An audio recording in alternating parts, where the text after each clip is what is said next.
नमस्कार किसान भाई, मैं आपका दोस्त सुरेंद्र वर्मा एक नए वीडियो के साथ फिर आ चुका हूँ।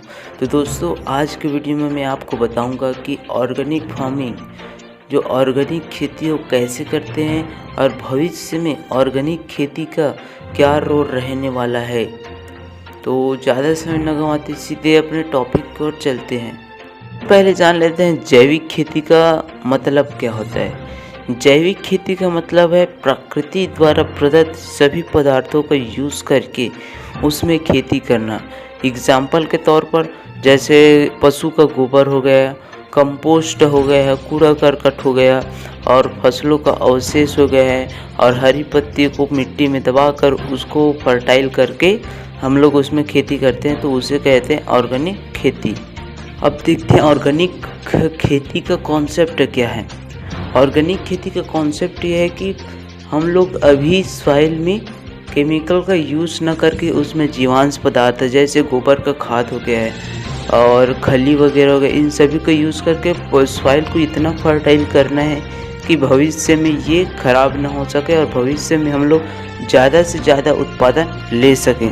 और इसी को देखते भारत सरकार ने एक national project of organic farming का एक इंस्टीट्यूट डेवलपमेंट किया है, जो कि गाज़ियाबाद में 1 अक्टूबर 2004 को स्थापित किया गया। और इसका काम होता है सभी किसानों को ऑर्गेनिक खेती के प्रति जागरूक करना और उसको सब्सिडी प्रोवाइड करके उसको ऑर्गेनिक खेती करवाना। ऑर्गेनिक फार्मिंग के कंपोनेंट जान लेते हैं। अब उसमें कौन कौन से हम लोग चीज़ मिलाते हैं ऑर्गेनिक खेती करने के लिए। तो सबसे पहला होता है गाय का गोबर, जितने भी पशुओं का गोबर मिलाते हैं उसमें। हरी खाद में फसलों का अवशेष मिलाते हैं, फसलों के हरी अवस्था में फसलों को दबा देना, ये भी ऑर्गेनिक खेती के अंतर्गत आता है। कंपोस्ट का यूज़ करना भी ऑर्गेनिक खेती के अंतर्गत आता है। और खली हो गए, जितने भी खली, नीम की खली हो गए, मूंगफली की खली, इन सभी का यूज़ करेंगे तो वो भी ऑर्गेनिक खेती के अंतर्गत आएगा। और नीम ऑयल हो गया, जितने भी हम लोग कीड़ा वगैरह को मारने के लिए एनपीवी हो गया, बीटी हो गया, नीम ऑयल हो गया, इन सभी ऑर्गेनिक फार्मिंग में यूज़ करते हैं। और वही फंगीसाइड को डालने के लिए हम लोग स्यूडोमोनास, ट्राइकोडर्मा, इन सभी का यूज़ करके हम लोग ऑर्गेनिक खेती करते हैं। ऑर्गेनिक फार्मिंग में वर्मी कंपोस्ट का यूज़ बहुत ही ज़्यादा करते हैं, क्योंकि वो मित्र कीट है। मित्र कीट पौधों के वृद्धि एवं विकास को बहुत ही ज़्यादा बढ़ाते हैं। अब बात करते हैं ऑर्गेनिक खेती कैसे करना है।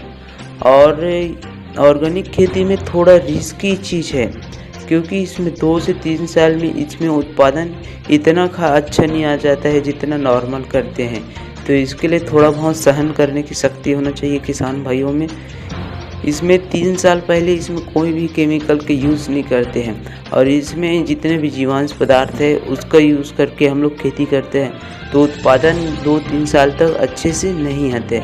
लेकिन जैसे 3 साल होते हैं ऑर्गेनिक मैटर उसमें डालते रहते हैं, तो चौथे साल में इसका उत्पादन बढ़ना स्टार्ट हो जाते हैं और वो साल के दर साल उसमें प्रोडक्शन बढ़ते रहते हैं। तो थोड़ा रिस्की चीज़ है किसान भाई, लेकिन इसको हार न माने और जितना हो सके ऑर्गेनिक खेती करें, क्योंकि भविष्य में केमिकल का रोल रहने वाला नहीं है, केवल ऑर्गेनिक फार्मिंग का ही रोल रहने वाला है। तो मैं आपको जागरूक कर रहा हूँ कि आप लोग ऑर्गेनिक खेती पे ध्यान दें।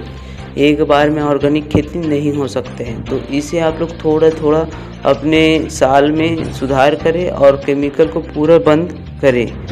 हाँ किसान भाई, अभी तक भारत में 78 मिलियन हेक्टेयर भूमि पर भारत के किसान भाई ऑर्गेनिक फार्मिंग कर रहे हैं। तो किसान भाई भविष्य में इसको 100 मिलियन हेक्टेयर तक बढ़ाना है, तो आपके मदद से ही ये हो पाएगा।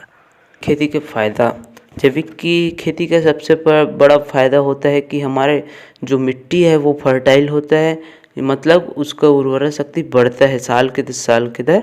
और दूसरा होता है कि हमारा प्रोडक्शन कॉस्ट, जो भी उत्पादन लागत है वो कम होता है। और तीसरा होता है हम लोग स्वच्छ उत्पाद, मतलब हेल्दी फूड प्राप्त होता है, जो कि बहुत ही बड़ा वो फ़ायदा है।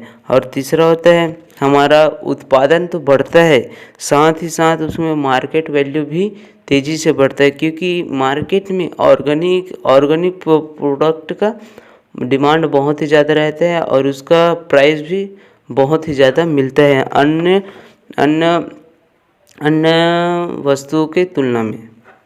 और तीसरा होता है एम्प्लॉय को अपॉर्चुनिटी मिलेगा, जितने भी लेबर है उसको कमाने का एक साधन मिल जाएगा ऑर्गेनिक खेती करने से। तो ये था ऑर्गेनिक खेती का फ़ायदा।